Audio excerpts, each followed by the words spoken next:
Timely and accurate information is very crucial, particularly in the aftermath of disasters.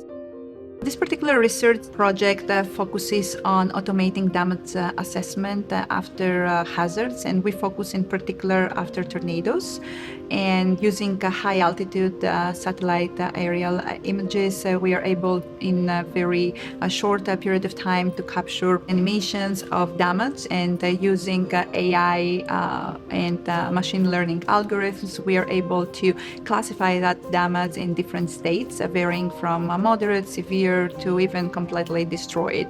Our goal ultimately is to be able to have communities that recover smarter and also respond very quickly and be resilient over time.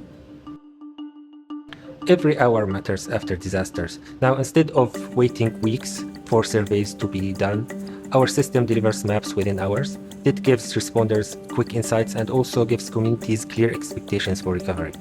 What excites me most is the opportunity to bridge theory and practice. In this project, we are combining engineering fundamentals with computer vision, machine learning, GIS, all to be able to build practical tools that we can use in real time after disasters. Texas A&M's commitment to serving the society through research, its global network, its tradition of excellence, provides faculty and graduate students with an environment where groundbreaking discoveries and innovation can thrive.